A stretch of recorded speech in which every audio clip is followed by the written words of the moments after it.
Q2 GDP came out at 7.5%. What do you make of the results?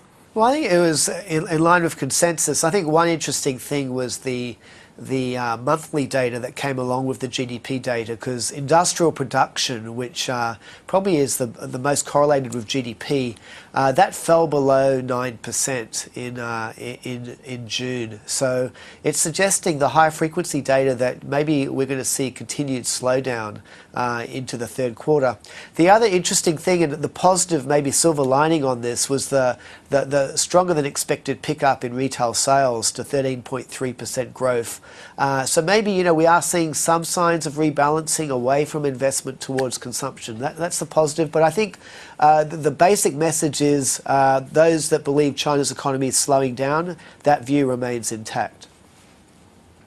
Which camp are you in? We're in that camp, and we're most likely going to, we're looking at the numbers, but we have a mind to revise down our longer term forecasts as well. We have currently 7.5% growth for 2014. We're probably looking to lower that as well. I think two things to distinguish here. One is, this is, China is having to go through a whole deleveraging process, and deleveraging process is typically negative for growth, and it's not just for 1 or 2 quarters. It takes time, as we've seen in other advanced economies. The other thing is China's potential growth rate is also slowing, and that's an additional factor because of a shrinking labour force, because the massive amount of investment China's had in the past, that's starting to be less than before. These factors are also weighing on potential growth. So potential growth slowing, deleveraging, we think is going to start to continue to sort of slow growth, not just for this year, but into next year for China. And what are the implications for policies?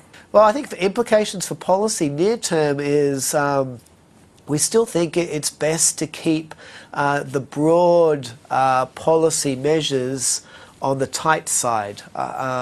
The biggest danger we see for China is just because growth is starting to ease off, they suddenly relax all the monetary tightening measures, and we start to see debt building up again, the property market taking off again.